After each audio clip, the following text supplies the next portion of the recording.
Welcome back to the channel, troops. My name's Ryan. I'm a former commando from the United Kingdom. Today is another update for Ukraine. It is the 20th of October, Thursday. The days are flying over and we head to KHERSON Oblast. There's been mass withdrawals of troops from the area, including civilians, and we're going to get a little bit deeper into that because there's significant reasons behind the decision making to justify Russians' planned retreats, as it's been stated, guys. So we've got a map study, we've got some footage to get through, and we've got a few articles to go through as well. So stick around for that, troops. Please smash the like button, subscribe to the channel, share, drop a comment for the algorithm, and I'll see you in the comment section. But first, we go to the map. This is the area that we're going to be talking about today. So we haven't seen any movement on the deep state maps for media blackout reasons, but there's plenty going on, guys. Don't be fooled by the lack of information that's been displayed on this map in terms of keeping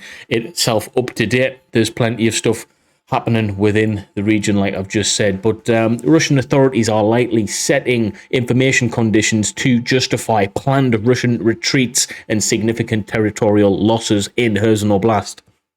Now, commander of the Russian armed forces in Ukraine, Army General Sergei, reported during appearance on Russian television that the Russian military leadership has to make difficult decisions.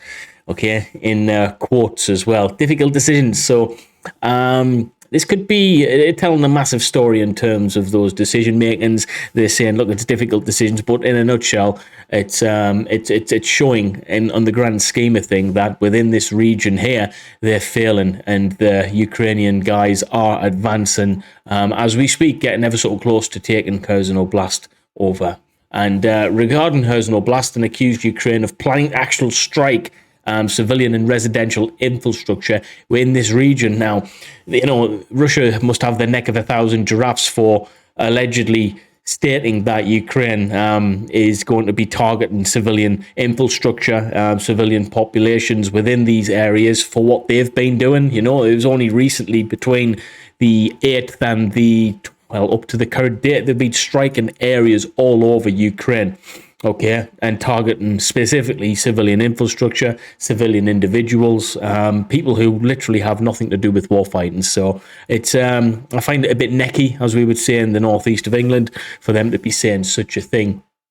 But KHERSON occupied head Vladimir Saldo relatedly noted that his administration is evacuating the west bank of the Dnipro River in anticipation of a large-scale, remember this, a large-scale Ukrainian offensive. So although we've seen movement, quite a bit of traction, you know, 10 or so days ago, leading all the way up to the beginning of the month, we can see that this map, if it's going to update itself, it seems to be a bit slow. We've seen a lot of movement in the early days of this month, and since the media blockout, it's all stopped. But you know, there's word on the street that a massive counteroffensive is currently underway, and certainly, if it's not currently underway, is gonna be freeing KHERSON Oblast very soon. Otherwise, why would they be taking you know, people and troops out of the ground en masse, including civilians? The civilians that I think they're taking out are key officials and, you know, higher people in the echelons of the Russian society, so to speak. But that's happening on the west bank of the Dnipro River. And it's a large scale as well. Now, Surovic and Saldo's statements are likely attempts to set information conditions for a full Russian retreat across the Dnipro River, which would cede KHERSON city and other significant territory in KHERSON Oblast to advancing Ukrainian troops.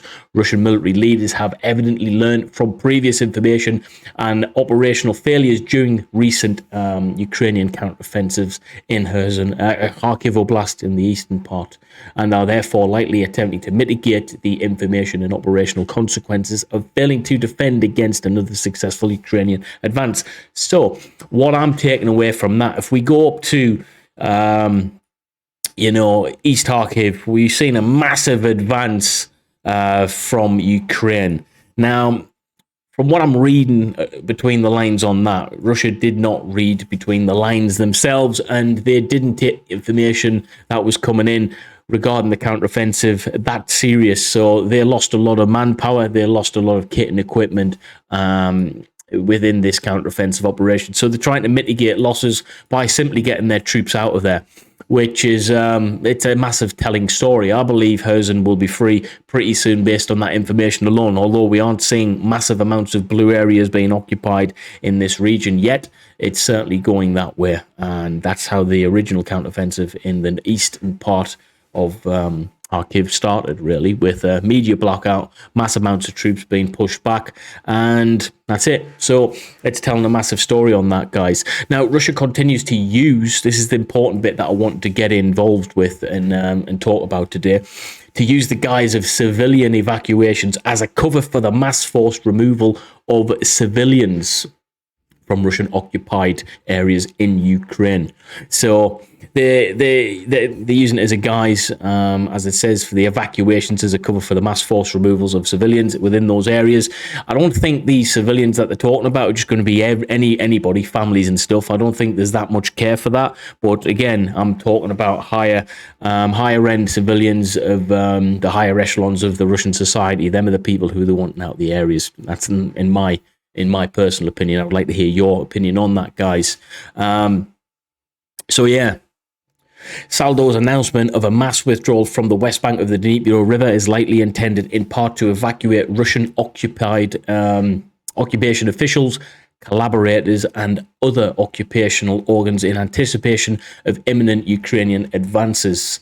But Russian officials are likely also using the facade of humanitarian necessity to deport large populations of Ukrainians to Russia. So we start to talk about that ethnic cleansing situation that we were speaking about a few days ago, guys. Although it's not as it's not as prominent as that. They're trying to get Ukrainians out into Russia.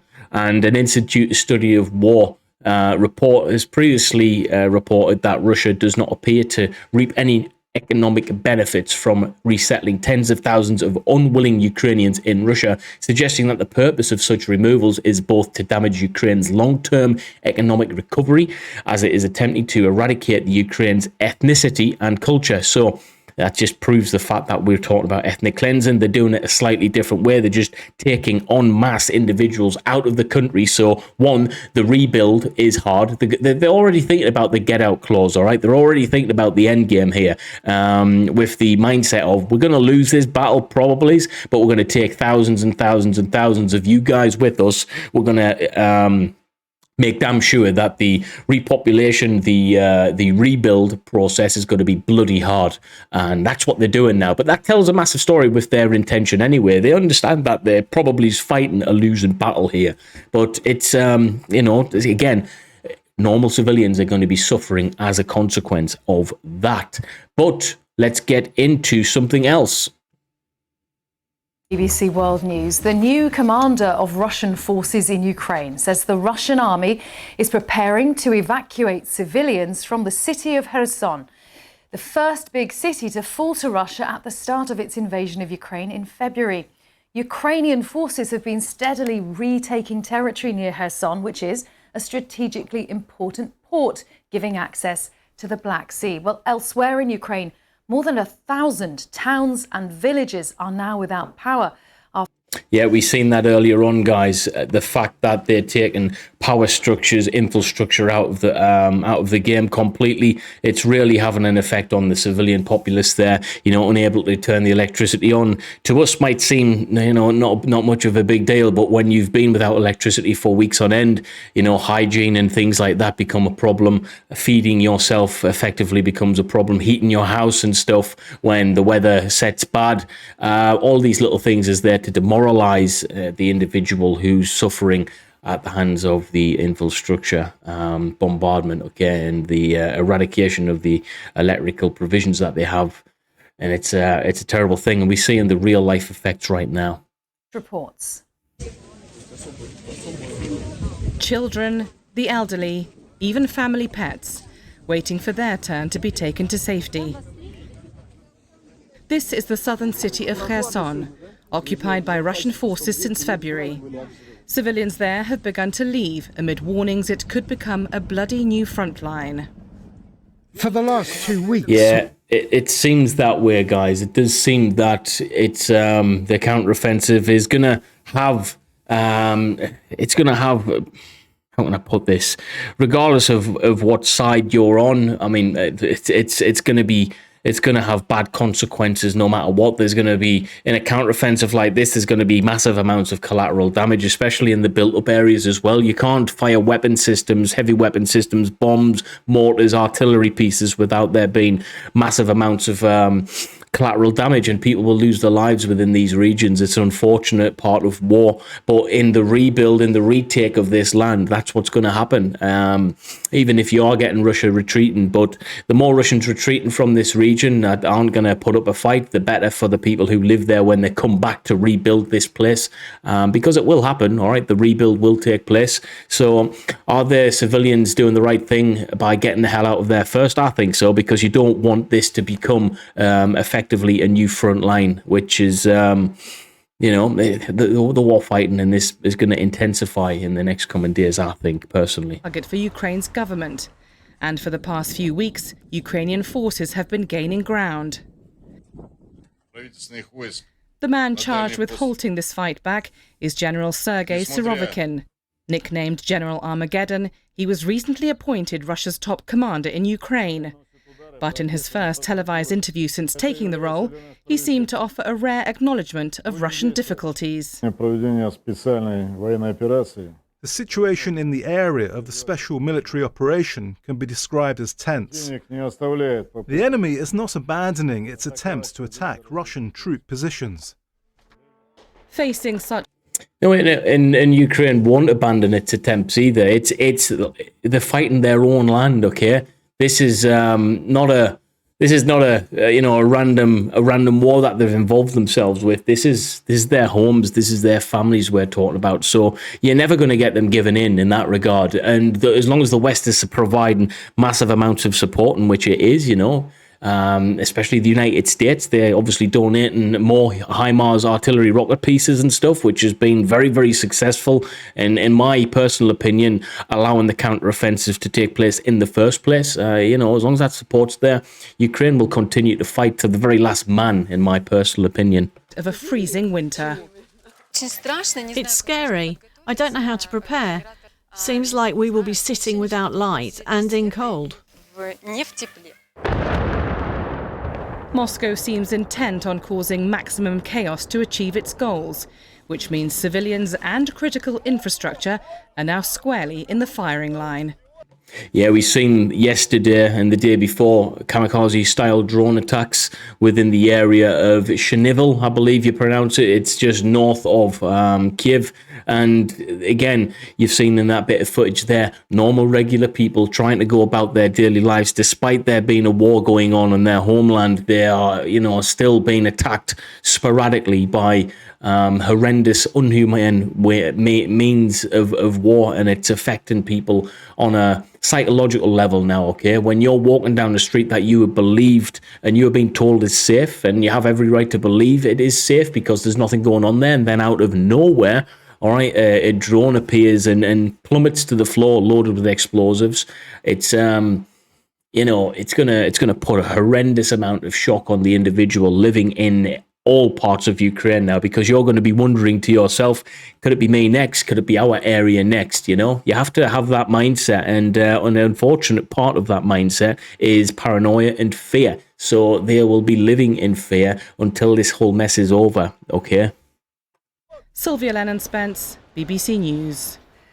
So that's a little bit of footage that we wanted to get into today, guys, about the Russians being who are beginning the civilian evacuation from Kherson. Now, make of it as you wish. The more people that leave that area, the better, because when you're actually fighting on the front line, you don't want the less opposition that Ukraine comes against within this region here, the better. There's going to be less collateral damage as a result of that, but be rest assured, there's going to be war fighting taking place the closer you get to Kherson. It's a built-up area, and yeah, I don't know if Russia's got anything to plan up their sleeve or anything in terms of the counterattacks and stuff that they could potentially launch from other areas. But there's one thing for sure: I think Kherson Oblast is going to be liberated soon. But unfortunately, as part of that, there's going to be loss of life, guys. So yeah, the more civilians that get evacuated, the better on both sides, because, you know, we don't want anyone dying in this war. But, you know, so long as Russian occupation is going to take place in Ukraine, you better believe that the Ukrainians will fight to the very end. And yeah, my thought goes out to them, guys. But if you've made it this far into the video, thank you very much, guys. I want to say a special thanks to everyone who's tuning in to these videos, supporting my channel. It really does make a big difference to my time here on YouTube. If you can do me one favor, please like, share, and subscribe to the channel. Drop comments for the algorithm and share this content far and wide. Share it on whatever groups you can. You'd be surprised at how much it helps the channel grow, the traction that it gets. Literally, the videos that make it big on my channel are the ones that people share, whether it's in Discord servers, whether it's on social media platforms or any groups that you're in. It really does make all the difference, guys. But wherever you're from, thanks for being here. If you're a member of the YouTube channel, thank you. If you want to join, press the join button. We had over 20 gifted memberships yesterday. I just want to say thank you to those wonderful people who did that. And if you're a part of the Patreon, supporting us every day, the link is in the description to join that, guys. Okay. But other than that, thank you for stopping by, and I'll see you in the next video, troops. Peace out and take it easy and be safe wherever you are.